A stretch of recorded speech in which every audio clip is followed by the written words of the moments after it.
जय श्री कृष्ण। कभी किया ना मोहन से तूने प्यार, पगले भव सागर से होगा कैसे पार पगले। धन दौलत के नशे में चूर चूर हो गया, माया में फंस के क्यों प्रभु से दूर हो गया। झूठी माया है झूठा संसार, पगले भव सागर से होगा कैसे पार पगले। कभी किया ना मोहन से तूने प्यार, पगले भव सागर से होगा कैसे पार पगले। भगवत चिंतन के आज के सत्र में आप मेरे साथ जुड़े हुए हैं। मैं हूं मुनि शुक्ल। भगवत चिंतन के आज के सत्र में लोगों की तरफ से, श्रोताओं की तरफ से और भक्तों की तरफ से ये प्रश्न आया कि मुनि जी आप बिल्कुल ठीक बता रहे हैं, बिल्कुल सही बता रहे हैं कि हमें इंसान को जब दुनिया में भेजा, भगवान ने माता की कोख में ही बच्चे से पूछा कि तुम मेरा संसार में कितना स्मरण करोगे। और सत्य है कि संसार में हम आके वो भूल गए। हमें पता है कि ये माया, ममता, मोह, संसार, घर सब के सब दुखों का कारण है। फिर ऐसा कौन सा कारण है कि हम जानते हुए भी वही करते हैं जो नहीं करना चाहिए। इस बात के ऊपर जब ध्यान किया तो मैंने सोचा कि क्यों ना भगवत चिंतन के आज के सत्र में इसी बात पे फोकस किया जाए कि हम जानते तो सब कुछ है, लेकिन वो कर क्यों नहीं पाते। जो हमें बोला गया है वो भूल क्यों जाते हैं। आप देखिए, इंसान बहुत बड़े सत्संगों में जाता है, बहुत बड़े कीर्तनों में जाता है, भजनों में जाता है, बड़े बड़े सद्गुरुओं की शरण ग्रहण करता है, उपदेश लेता है, बड़े बड़े आश्रमों में जाकर गुरुजनों से प्रवचन सुनता है, कहीं पास में घर के सत्संग हो वहां भी जाके सत्संग सुनता है, घर में आके बोलता है मैं आज सत्संग सुन के आया हूं। तुम क्या करते रहते हो घर में बैठ के? आज महाराज जी ने ये बताया, आज महात्मा जी ने ये बताया, आज साधु संतों ने ये बताया।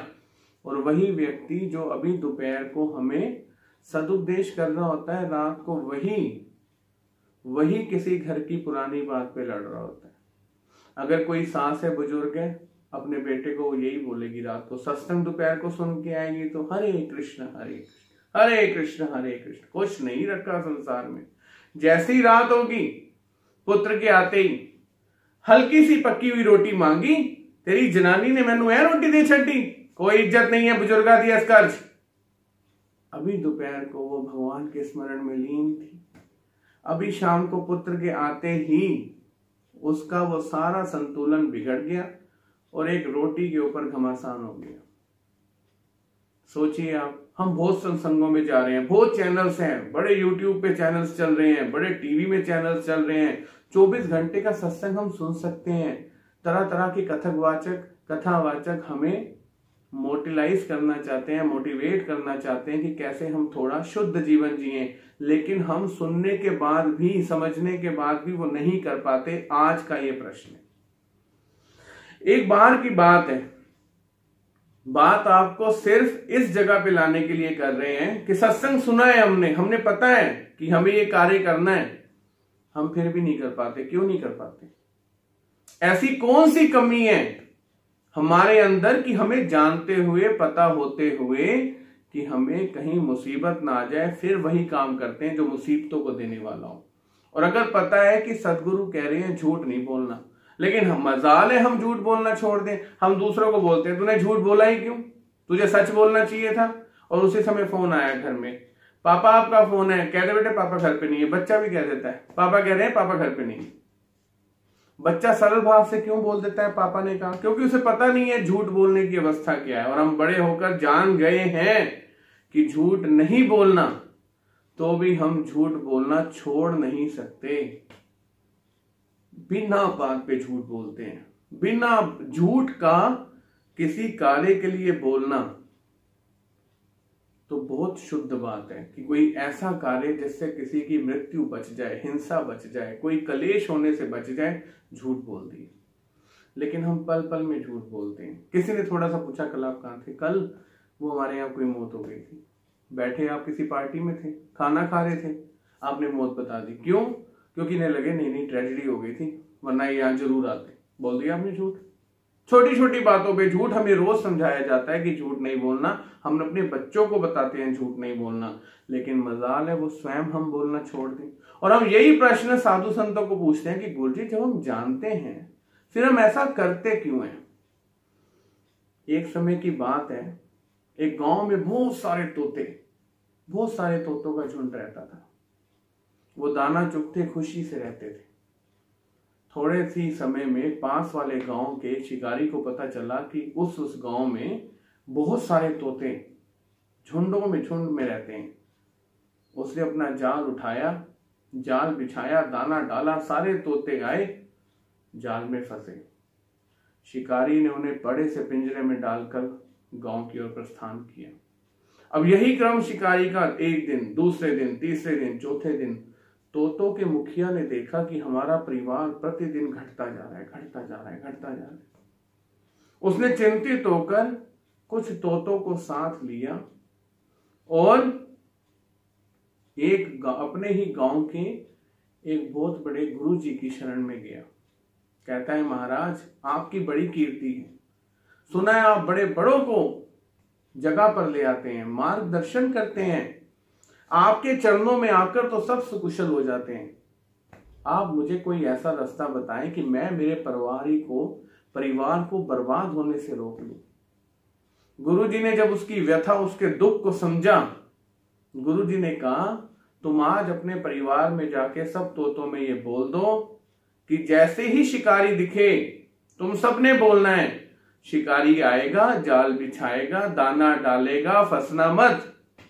गुरुजी फिर बोले, आप सब तोतों में बोल दो, शिकारी आएगा, जाल डालेगा, दाना फेंकेगा, फंसना मत।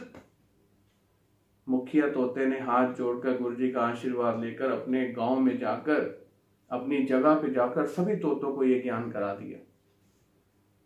अगले दिन ज्यों ही शिकारी आया, तोतों ने, पंछियों ने ऊपर से ही, पेड़ से ही बोलना शुरू कर दिया, शिकारी आएगा, जाल बिछाएगा, दाना डालेगा, फेंकना मत। शिकारी आएगा, जाल बिछाएगा, दाना डालेगा, फंसना मत। अब सभी तोतों ने जैसे ही ये बोला, शिकारी उसी समय स्तब्ध रह गया कि इन्हें कैसे पता कि मैं आऊंगा, जाल बिछाऊंगा, दाना फेंकूंगा। उस दिन शिकारी दुखी मन से वापस गांव लौट गया। फिर दोबारा शिकारी आया, फिर तोतों ने तेज तेज बोलना शुरू किया, शिकारी आएगा, जाल बिछाएगा, दाना फेंकेगा, फंसना मत। अब फिर शिकारी आज भी वापस लौट गया। तीसरे दिन शिकारी ने सोचा कि मैं देखूं तो सही ये तोते कैसे बचे हुए हैं। उसने आगे पीछे से जब पूछताछ की तो उसे पता चला कि एक बहुत बड़े गुरुजी के पास होके आए हैं। शिकारी भी अपनी विपदा और अपने दुख को लेकर उन्हीं गुरुजी के पास जाके बोलता है, गुरुजी मेरा परिवार उन्हीं तोतों को बेचने पर चलता था, 3 दिन से एक भी तोता नहीं फंसा, वो मुझे देखते ही बोलना शुरू कर देते हैं, शिकारी आएगा, जाल बिछाएगा, दाना फेंकेगा, फंसना मत। गुरुजी ने कहा, वो बोलते तो तुमने क्या अपना जाल बिछाया? कहता नहीं, जब वो पहले ही ये बात बोल रहे हैं तो मैं जाल क्या बिछाता। गुरुजी ने कहा, वो अपना कर्म कर रहे हैं, तुम अपना कर्म करो, तुम जाल तो बिछाओ।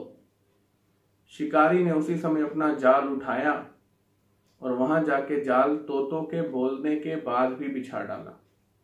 उसी समय दाना बिखेर दिया और सारे तोते दाना बिखरते ही जाल पे आकर बैठ गए, दाना चुगने लगे। शिकारी उन्हें देखता हुआ बड़े तेज तेज हंसा। सारे तोतों को पकड़ के जब वो गुरुजी के पास पहुंचा तो उसने बोला, गुरुजी मुझे समझ नहीं आया कि आपने इन्हें इतना उत्तम मार्गदर्शन दिया, सब कुछ बता दिया, ये तब भी मेरे जाल में फंस गए। गुरुजी ने कहा, बेटे इस संसार में अधिकतर लोग किसी भी बात को जानकर सिर्फ बोलना जानते हैं, किसी को बताना जानते हैं, व्यक्त करना जानते हैं, लेकिन उसे अपने जीवन में उतारना नहीं जानते। वैसे ही इस संसार में आकर जब मनुष्य को सदगुरु ये ज्ञान कराते हैं कि तुम मेरा स्मरण करना, तुम पापों में नहीं फंसोगे, कोई नरक तुम्हें नहीं घेर पाएगा, कोई दुख जीते हुए तुम्हें नहीं घेर पाएगा, इंसान इस पाठ को याद तो कर लेता है, लेकिन जैसे ही रोजमर्रा की जिंदगी में कोई स्वार्थ सामने आता है, कोई छोटा सा लाभ दिखता है, हम उस ज्ञान की बात को दूर दूर तक भूल चुके होते हैं, क्योंकि हमने उसका रट्टा मारा होता है।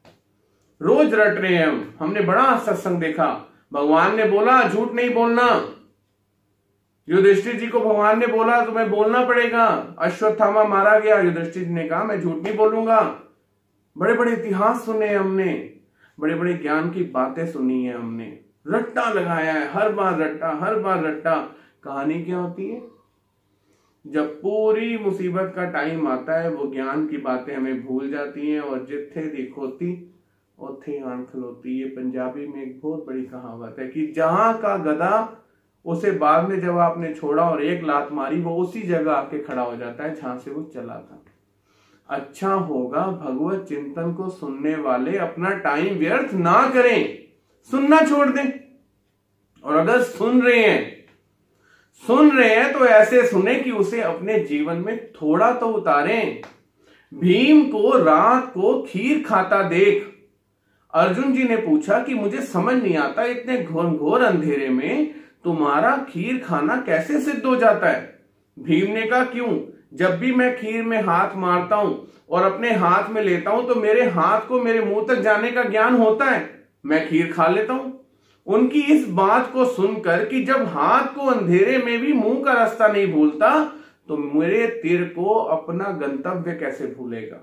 भीम की इस बात को सामने रखकर अर्जुन जी ने अंधेरे में तीर चलाना सीखा और अपने लक्ष्य को भेदना सीखा, क्योंकि वो सिर्फ इस बात को रटने वाले नहीं थे, वो इस ज्ञान को धारण करने वाले थे। उन्होंने उस पर मेहनत की, चिंतन किया। आज रात को घर में हम इकट्ठे होते हैं, सुबह हमने सत्संग सुनाओ ना सुनाओ, घर में हम रात को अगर 4 बंदे बैठकर अपने घर के धर्म पत्नी, पति, उनकी माता, उनके पिता, घर के बच्चे, कोई भगवत चिंतन की बात करते हैं? नहीं। ऐ क्या तेरी जनानी ने मैनू आज जाने मेरे नाल ऐ कीता, बच्चे तेरे कुछ सुन के राजी नहीं ने, तू की करता रहा, पूरे दिन बाहर सर मुना के आ गए हैं। इन्हीं बातों में क्या हुआ, इन्हीं बातों में क्या हुआ, आपने उन्हीं चीजों को च्विंग किया जो आपके दिमाग में है, और आपने जो रटा जीवा से श्री कृष्ण हरे कृष्ण हरे, या जो भी आपके इष्ट है उनका नाम जपा, आपने उन्हें जीवा से तो बार बार तोते की तरह जपा। शिकारी आएगा, जाल बिछाएगा, दाना फेंकेगा, फंसना मत, लेकिन इधर जीव से जप के इसे हृदय में नहीं उतारा। अगर उतार लिया था तो शाम को, रात के समय, जिस समय आपके घर में विवाद की बातें होती हैं, उस समय सत्संग की बातें होती, हाथ में माला होती, और माला जब के हम ध्यान कर रहे होते, घर के 10 व्यक्ति देखकर आकर्षित होते, हमारे घर कोई स्मरण कर रहा है। और आज के भगवत चिंतन में अगर आपको ये समझ आ जाए कि हम एक तोते की तरह हैं, हम हर चीज को रट रहे हैं, देख रहे हैं तो भी रट रहे हैं, सुन रहे हैं तो भी रट रहे हैं। क्यों? क्योंकि हमें सिद्ध करना है कि हमें बड़ा कुछ पता है, ये भी रट लो, वो भी रट लो, वो भी रट लो। बहुत सारे पैसे का विनियोग नहीं कर पा रहे हम, लेकिन जोड़ना बहुत चाहते हैं। खाने हमने वही 2 फुलके और वही दाल है, लेकिन जोड़ने की आदत ऐसी पड़ गई है जैसे तोते को रटने की आदत पड़ गई है, और उसके कारण पाप पे पाप हमारे जीवन में चढ़ रहे हैं। कोशिश ये कीजिए, रटिए कम। भीम जी की तरह रात को अंधेरे में भी खीर खाना सीखिए, और अर्जुन जी की तरह उन्हें देखकर रात में भी तीर चलाना सीखिए।